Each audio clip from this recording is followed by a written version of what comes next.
ఓం శ్రీ సాయిరామ్. సాయి బంధువులారా, ఆత్మస్వరూపులారా, ప్రేమ స్వరూపులారా, సనాతన ధర్మ ప్రేమికులారా, రక్షకులారా, అందరికీ నమస్కారం. సాయిబాబా ఈనాడు ఉభయ తెలుగు రాష్ట్రాల్లో అందామా, లేకపోతే భారతదేశంలో అందామా, లేకపోతే ప్రపంచంలో అందామా? ఎవరు సాయిబాబా? ఆయన హిందువా, ముస్లిమా, బ్రాహ్మణుడా, సనాతన ధర్మానికి సంబంధించినటువంటి సత్పురుషుడా, లేదు భగవంతుడా, గురువా, సద్గురువా, సమర్థ సద్గురువా? ఇలా అనేక రకాలుగా వారి మీద పరిశోధనలు జరుగుతూనే ఉన్నాయి. గత 100 సంవత్సరాలుగా శరీరం విడిచిపెట్టిన తర్వాత జరుగుతున్నాయి, ఆయన శరీరంతో ఉన్నప్పుడు జరిగాయి. బ్రిటిష్ వాళ్ళ ఆయన మీద ఎంక్వైరీకి పంపించారు, కొంతమంది గూఢాచారులను ఏర్పాటు చేశారు. ఆ తర్వాత అనేక మంది ముస్లిమ్స్ ఆయన గురించి పరిశోధన చేశారు. ఎందుకంటే ఫకీర్ వేషంలో కనిపిస్తున్నాడు, అల్లా మాలిక్ అంటున్నాడు, మసీదులో ఉంటున్నాడు, కానీ హిందువులతో కలిసిమెలిసి జీవిస్తున్నాడు, హిందూ సనాతన ధర్మాన్ని ప్రోత్సహిస్తున్నాడు, ఆచరిస్తున్నాడు, ఎవరితను అని చెప్పి ముస్లిం సోదరులు కూడా ఆయన మీద చాలామంది ఒక కన్ను వేసి పరిశోధన చేశారు. అలాగే హిందువుల్లో కూడా ఈయన ముస్లింగా కనిపిస్తున్నాడు, ఫకీర్లా ఉంటున్నాడు, మసీదులో ఉంటున్నాడు, కానీ హిందువులని ఎక్కువ ప్రభావితం చేస్తున్నాడు, హిందువులని తన భక్తులుగా మార్చుకుంటున్నాడు, ఎవరితను అని చెప్పేసి హిందువులు కూడా చాలామంది ఆయన మీద ఒక కన్నేంటి 2 కన్నులు 3 కన్నులు కూడా వేసి పరిశోధన చేశారు. కానీ ఆయన ఉన్నంత వరకు ఆయన ఎవరు, ఎక్కడి నుంచి వచ్చారు, ఆయన తల్లిదండ్రులు ఎవరు అనేది ఎవరికీ తెలియలేదు. కనుక అది ఇప్పటి వరకు పెద్ద మిస్టరీలుగానే ఉండిపోయింది. నాకు తెలిసి ప్రపంచంలో 8 వింతలు ఉన్నాయంటారు కదా, 8 7. ఇది ఒక మరొక వింత. ఆయన శరీరం విడిచిపెట్టి 100 సంవత్సరాలైనా కానీ ఆయన తల్లిదండ్రులు ఎవరు, ఆయన ఎక్కడివాడు, ఆయన మతం ఏంటి, ఆయన గురువు ఎవరు, ఎవరికి కూడా ఖచ్చితమైన సమాచారం లేదు. గురువు విషయానికి వస్తే వెంకుశ అని కొంతమంది చెప్తారు, రోషన్ షా అని కొంతమంది చెప్తారు. ఆయన మతం విషయానికి వస్తే ఆయన హిందూ అని కొంతమంది చెప్తారు, ముస్లిం అని కొంతమంది చెప్తారు. ఆయన ప్రాంతం విషయానికి వస్తే ఆఫ్ఘనిస్తాన్ అని కొంతమంది చెప్తారు, లేదు ఆయన ఇండియాకు సంబంధించిన వాడే అంటారు, లేదా అసలు సరిగ్గా ఆయన ఎక్కడ పుట్టింది ఎవరికి తెలియదు అంటారు. ఆయన పేరు తీసుకొని వస్తే సాయిబాబా అని కొందరు అంటారు, సైబుద్దీన్ అని ఇప్పుడు కొత్తగా కనిపెట్టిన పేరు ఒకటి చెప్తూ ఉంటారు. ఇలా ఆయనకు గురువు ఉన్నాడా అంటే ఉన్నాడని చెప్తారు, లేడని చెప్తారు. ఆయన దైవమా అంటే దైవం ఎలా అవుతాడు? ఆయన ఎక్కడ శాస్త్రాల్లో లేడు కదా, వేదాల్లో లేడు, పురాణాల్లో లేడు, దైవం ఎలా అవుతాడు అని క్వశ్చన్ చేసే వాళ్ళు ఉన్నారు. కాదు, ఆయన దత్తాత్రేయ అవతారము ఇదిగో గురు చరిత్రలో ఉంది, పిఠాపురం వారు ప్రచురించినటువంటి శ్రీపాద వల్లభ చరితామృతంలో ఉంది అనేవాళ్ళు ఉన్నారు. అసలు ఇవన్నీ కాదు, దైవ లక్షణాలు ఏవైతే ఉన్నాయో ఆ దైవ లక్షణాలన్నీ కూడా బాబాగారిలో ప్రస్ఫుటంగా కనిపిస్తున్నాయి కాబట్టి ఆయన సాక్షాత్తు పరబ్రహ్మ అన్నవాళ్ళు ఉన్నారు. ఇలా అనేక విధాలుగా వారి గురించి చర్చోపచర్చలు జరుగుతూ ఉండగానే కొంతమంది పెద్ద పెద్ద ప్రవచకులు, పండితులు కూడా ఆయన దైవము, పరబ్రహ్మ, దత్తాత్రేయుడు అని స్టేట్మెంట్లు ఇచ్చేశారు. కొంతమంది సిద్ధపురుషులైన వాళ్ళు, గజానన్ మహారాజు లాంటి వారు కావచ్చు, మెహర్ బాబా గారు లాంటి వాళ్ళు కావచ్చు, శివానంద సరస్వతి స్వామి లాంటి వాళ్ళు కావచ్చు, ఇంకా గణపతి సచ్చిదానంద స్వామి లాంటి వాళ్ళు కావచ్చు, సత్యసాయిబాబా గారు లాంటి వాళ్ళు కావచ్చు, కొంతమంది సిద్ధపురుషులు, అవధూతలు, వీళ్ళందరూ కూడా బాబాగారి యొక్క గొప్పతనాన్ని, భగవతత్వాన్ని లేదా సిద్ధత్వాన్ని అంగీకరించి ప్రకటించడం జరిగింది. వాసుదేవానంద సరస్వతి, అక్కలకోట మహారాజ్, ఇలా చాలామంది సిద్ధపురుషులు.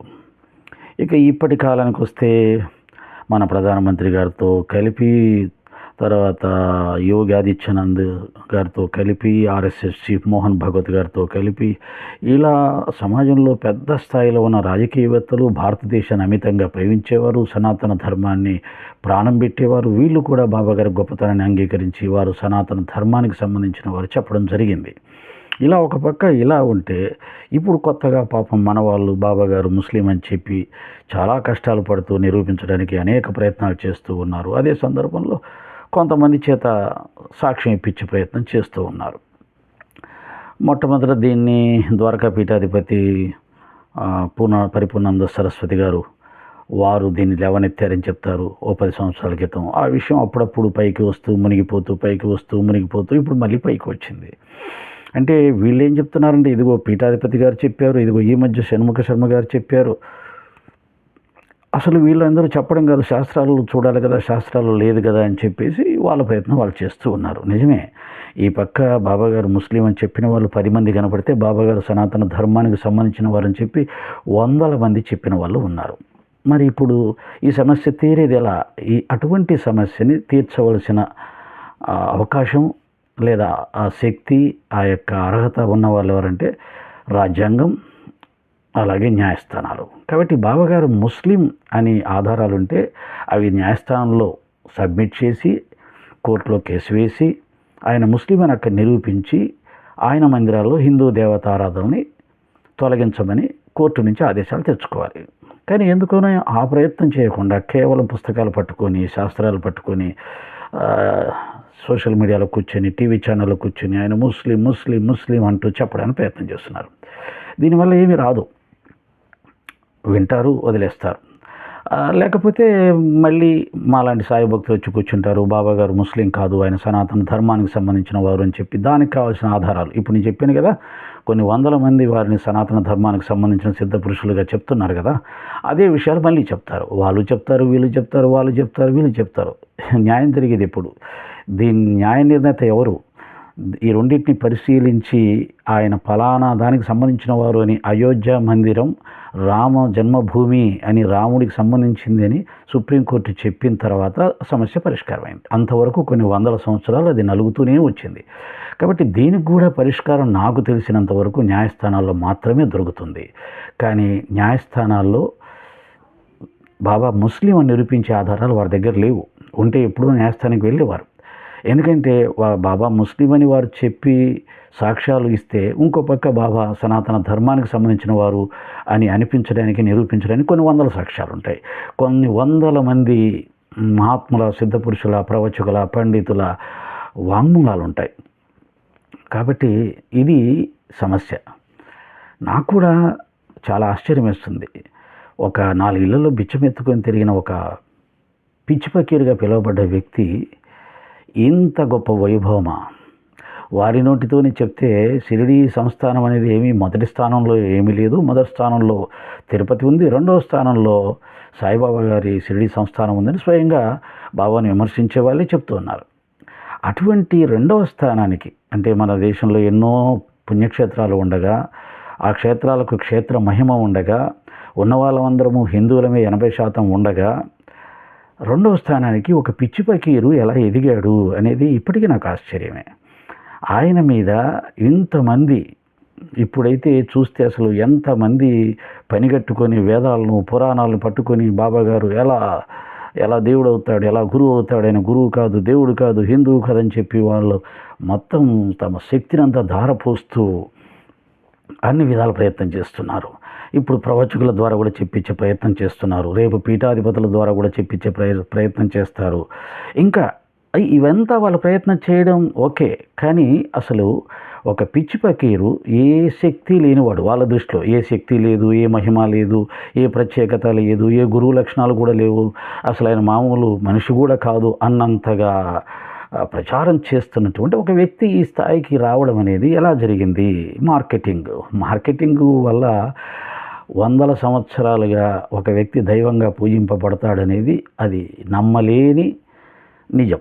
అది పూర్తిగా సత్యం. ఎందుకంటే మనం చూస్తున్నాం, చాలామంది గురువులు శరీరంతో ఉన్నవాళ్ళు తమ శిష్యుల్ని సమాజంలోకి పంపించి ఆ గురువు యొక్క గొప్పతనాన్ని చెప్పించుకొని ప్రచారం చేసుకొని అవతార పురుషులుగా, భగవాన్లుగా రకరకాల స్థాయిల్లో గొప్పగా వెలిగిపోయిన వాళ్ళు కాస్త ఒక 2 సంవత్సరాలు, 3 సంవత్సరాలు, 10 సంవత్సరాల్లో వారి ప్రభ కూలిపోవడం మనం కళ్ళతో చూసాం.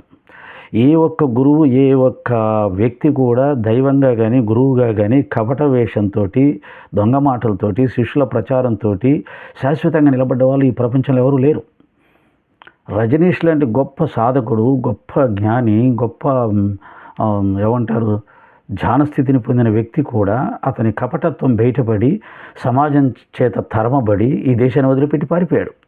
అలాగే దైవంగా కొలవబడ్డ వాళ్ళు కూడా శరీరం వదిలిపెట్టిన తర్వాత వారి దైవత్వం కూలిపోయింది, వాళ్ళు మామూలు మనుషులేం తేలిపోయింది. కాబట్టి శరీరం వదిలిపెట్టిన తర్వాత కూడా 100 సంవత్సరాలుగా పూజింపబడుతూ ఉన్నటువంటి ఏకైక వ్యక్తి షిరిడి సాయిబాబా. ఆయన ఉండగా గొప్ప స్వామీజీగా వెలిగిపోలేదు. ఆయన ఉండగా పెద్ద పెద్ద భవనాలు ఏర్పాటు చేసుకొని, సంస్థానాలు ఏర్పాటు చేసుకొని గొప్ప స్వామిగా పేరు ప్రఖ్యాతులు ఏం పొందలేదు. రాజకీయ నాయకులందరినీ ఆకర్షించలేదు. ఆయన చివరి వరకు పిచ్చి పకిరిగానే ఉన్నాడు. చివరి వరకు పాడుబడిన మందిరంలో మసీదులోనే ఉన్నాడు, మట్టిగోడల్లోనే ఉన్నాడు. చివరి వరకు గొనపట్ట మీదే పడుకున్నాడు. చివరి వరకు బిచ్చం ఎత్తుకుంటూనే ఉన్నాడు. చివరి వరకు ఒకే రకమైన జీవిత విధానం అయింది. ఆయన చేతిలో ఒక్క పైసా లేదు. శరీరం వదిలిపెట్టేసరికి జేబులో 7 రూపాయలు ఉన్నాయి. ఆయన అంత్యక్రియల కొరకు మాత్రం ఉంచుకున్నాడు అంతే. అటువంటి నిరాడంబరమైనటువంటి ఒక వ్యక్తి, ఫకీర్ వేషంలో ఉన్న ఒక వ్యక్తి, ముఖ్యంగా ముస్లిం వేషంలో ఉన్న ఒక వ్యక్తి హిందూ సమాజాన్ని ఎంతగా ఆకర్షించడం, ఆ రోజు కానీ ఈ రోజు కానీ హిందువులు 80% మంది ఆయన భక్తులుగా మారిపోవడం, పేదవాళ్ళు కానీ, కోటీశ్వరులు కానీ, అధికారులు కానీ, వీళ్ళందరూ కూడా ఎలా జరుగుతుంది? దీనికి సమాధానం చెప్పే వాళ్ళు ఎవరూ లేరు. ఏది ఏమైనా ఇది ఒక పెద్ద ఆశ్చర్యం, ప్రపంచ వింత. 4 ఇళ్లలో బిచ్చం ఎత్తుకున్న ఒక పిచ్చి పకీరు హిందూ సమాజం మొత్తాన్ని కూడా ఆకర్షించటం, హిందువులందరి చేత ఆరాధ్య దైవంగా, గురువుగా పూజింపబడ్డం. ఈయన దైవం కాదు, ఈయన గురువు కాదు అని చెప్పి ఎంతోమంది ఎన్నో ప్రయత్నాలు చేసినా కానీ ఆ ప్రయత్నాలు సఫలీకృతం కాకపోవడం, అప్పటికి ఇప్పటికీ ఇక ముందు కూడా ఆయన యొక్క దైవత్వం శాశ్వతంగా నిలబడిపోవడం. ముఖ్యంగా మొన్ననే షణ్ముఖ శర్మ గారు చెప్పినట్టుగా నోరి దత్తాత్రేయ లాంటి ఒక గొప్ప డాక్టరు, ఒక గొప్ప సైంటిస్టు బాబాగారి భక్తుడిగా మారి 2 మందిరాలు నిర్మించటం, ఇవన్నీ కూడా అద్భుతంగా అనిపించట్లేదా? దీంట్లో ఏదో గొప్ప సత్యం ఉంది అనిపించట్లేదా? అటువంటి నోరి దత్తాత్రేయ లాంటి సైంటిస్టు, డాక్టర్ని అడిగితే చెప్తారు కదా ఏం జరిగింది, ఎందుకు మీలాంటి వాళ్ళ బాబా భక్తులుగా ఎలా మారారని అడిగితే చెప్తారు కదా. అలాంటి వాళ్ళు మన దేశంలో ఇంకా కోట్ల మంది ఉన్నారు కదా, వాళ్ళని అడిగితే చెప్తారు కదా. పిల్లి పాలు తాగుతూ ఎవరూ చూడట్లేదు అనుకుంటే అది నిజమవుతుందా? అలా సాయిబాబా గారిలో ఏ శక్తి లేదు, ఏ మహత్తు లేదు, ఆయన అసలు గురువు కాదు, దైవం కాదు, ఏమీ కాదు, మనిషే కాదు అనేసి సరిపోతుందా? కొన్ని 100 సంవత్సరాలుగా కోట్లాది మంది హిందువుల చేత ఆరాధించబడుతూ, అటు మేధావులు, ఇటు పండితులు ఎన్నిసార్లు చెప్పినా నాకే ఆశ్చర్యం. మామూలు మనుషులు కాదు, లేదా అజ్ఞానులు కాదు, అక్షరజ్ఞానం లేని వాళ్ళు కాదు బాబాని దేవుడికి పూజించేది. కానీ ఇంత పెద్ద ఎత్తున ప్రపంచవ్యాప్తంగా కూడా ఆయన మందిరాలు నిర్మించబడుతూ, పూజింపబడుతూ, విద్యావేత్తల చేత, అధికారుల చేత, ఇంతమంది చేత పూజింపబడుతున్న ఒక ఫకీరు. నేను మళ్ళీ చెప్తున్నాను, ఆయన ఒక సన్యాసి కాదు, హిందూ సన్యాసి కాదు, స్వామి వివేకానందలాగా లేదా ఇంకా ఇతర స్వామీజీలాగా సన్యాసి కాదు, హిందూ సన్యాసి కాదు. ఆయన ఉండగానే పెద్ద పెద్ద భవనాలు ఏర్పాటు చేసుకుని ఒక సామ్రాజ్యాన్ని నిర్మించుకున్న వ్యక్తి కాదు. చివరి వరకు ఒక పాడుబడిన మసీదులో జీవించిన ఒక పిచ్చి ఫకీరుగా కొంతమంది అప్పటికీ పిలుస్తున్నటువంటి వారు, అప్పటికీ హిందువులు చాలామంది ఆయన ద్వేషిస్తున్నటువంటి వారు, ఆయన ముస్లిం అని ఏదో మ్యాజికులు చేసి భక్తులను ఆకర్షిస్తున్నారని తప్పుడు ప్రచారాలు లేదా నిజమైన ప్రచారం ఏదో ఒకటి చేస్తూ ఆయన ప్రభను తగ్గించడానికి ప్రయత్నం చేసినటువంటి వారు ఉన్నారు. కానీ అది చెల్లుబాటు కాలేదు. ఆయన వెళ్ళిపోయిన తర్వాత కూడా 100 సంవత్సరాలుగా ఆ యొక్క ప్రభ వెలుగుతూనే ఉంది, పెరుగుతూనే ఉంది. దాన్ని అడ్డుకోవడానికి అనేక విధాలుగా అంతకుముందు ప్రయత్నం చేశారు, ఇప్పుడు ప్రయత్నం చేస్తున్నారు, సర్వశక్తులు వడ్డుతున్నారు, వేదాలు, పురాణాలు, శాస్త్రాలంటూ ఎతుకుతున్నారు. కానీ ఏవి కూడా ఆయన ముందు నిలబడలేకపోతున్నాయి. ఆయన యొక్క భక్తులను ఆయన నుంచి దూరం చేయలేకపోతున్నారు. కానీ ఒక ప్రయత్నం ప్రతిసారి కూడా దృఢంగా జరుగుతూనే ఉంది. ఇది ప్రపంచంలో మరొక వింతగా నేను భావిస్తున్నాను. సాయిరామ్.